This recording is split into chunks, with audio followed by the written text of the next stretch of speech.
Assalamualaikum warahmatullahi wabarakatuh. Salam sejahtera untuk kita semua.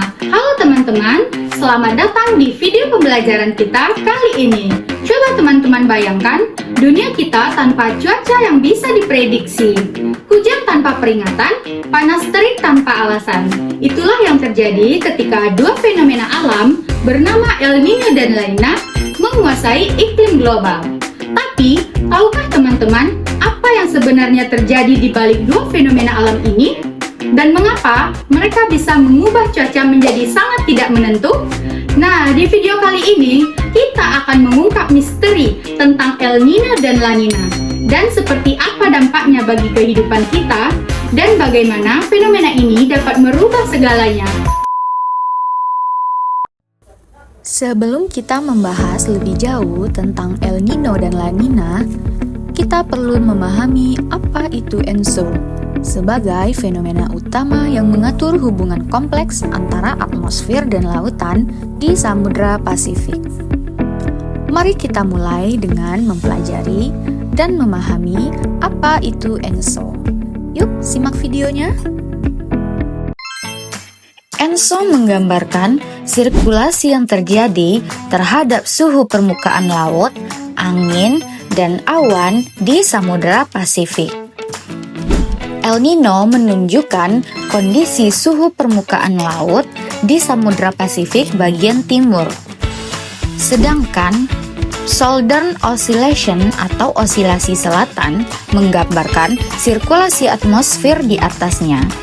Sehingga ENSO merupakan interaksi antara laut dan atmosfer yang terjadi di Samudra Pasifik bagian timur.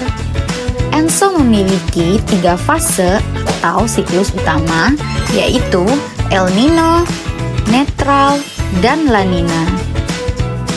Selanjutnya, kita akan membahas tentang bagaimana proses terbentuknya El Nino dan La Nina.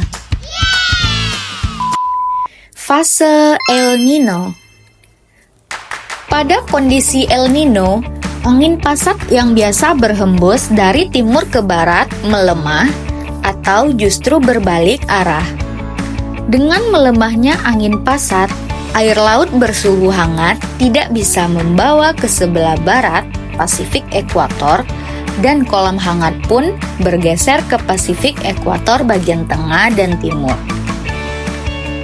Dengan pergeseran kolam hangat ini, sirkulasi Walker di atmosfer juga ikut berubah. Pusat penguapan, pusat pembentukan awan dan hujan juga ikut bergeser, yang menyebabkan pola angin dan hujan juga berubah, khususnya wilayah di sekitar Pasifik ekuator. Negara-negara di Pasifik Timur seperti Peru akan mendapatkan banyak hujan, sedangkan Indonesia, India, Australia, dan negara-negara Oseania potensi hujan semakin berkurang sehingga menambah potensi terjadinya kekeringan. Oh no! Fase La Nina. Angin pasat yang bertiup lebih kencang menyebabkan kolam hangat yang terbentuk menjadi meluas ke barat ke perairan Indonesia. Kekosongan massa air laut berpindah ke barat akan diisi oleh massa air laut yang lebih dingin dari bagian bawah lautan Samudra Pasifik bagian timur. Sehingga fase La Nina disebut juga fase dingin dari ENSO. Kondisi ini menambah perbedaan suhu permukaan antara Pasifik ekuator di bagian timur dan barat, sehingga sirkulasi Walker menjadi lebih kuat. Dengan adanya pergeseran kolam hangat ke perairan sekitar Indonesia akan menyebabkan penguapan yang terbentuk semakin banyak, peluang pembentukan awan semakin besar, peluang hujan juga semakin besar. Untuk wilayah Indonesia, hal ini berarti potensi banjir, tanah longsor, dan angin kencang juga akan semakin tinggi. Dampak El Nino di Indonesia. Jika tidak diantisipasi dengan baik, dikhawatirkan akan ada potensi kebakaran hutan dan lahan, suhu yang panas, kekeringan, hingga krisis pangan. Seperti El Nino yang pernah terjadi pada tahun 1982 sampai 1983 dan 1997 sampai 1998 merupakan yang paling intens pada abad ke-20. Bahkan ketika terjadinya fenomena alam ini menyebabkan ketidakstabilan kondisi di dunia, termasuk kekeringan pada wilayah Indonesia, Malaysia, dan Filipina. Dampak La Nina di Indonesia. Dilansir dari Indonesia Baik, La Nina dapat menyebabkan terjadinya peningkatan akumulasi jumlah curah hujan bulanan di Indonesia.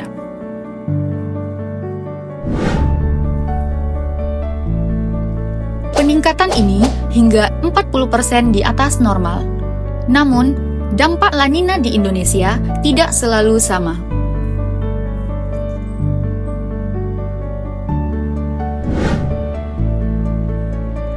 Seperti pada bulan Oktober sampai November 2021, peningkatan curah hujan bulanan akibat La Nina dapat terjadi di hampir seluruh wilayah Indonesia, kecuali Sumatera. Sementara itu, pada bulan Desember sampai Februari 2021, peningkatan curah hujan akibat La Nina dapat terjadi di Kalimantan bagian timur, Sulawesi, Maluku, dan Papua. Peningkatan curah hujan seiring dengan awal musim hujan disertai dengan peningkatan akumulasi curah hujan akibat La Nina berpotensi menimbulkan bencana hidrometeorologis. Adapun bencana hidrometeorologis ini mencangkup bencana banjir, tanah longsor, puting beliung, hujan es, dan badai es.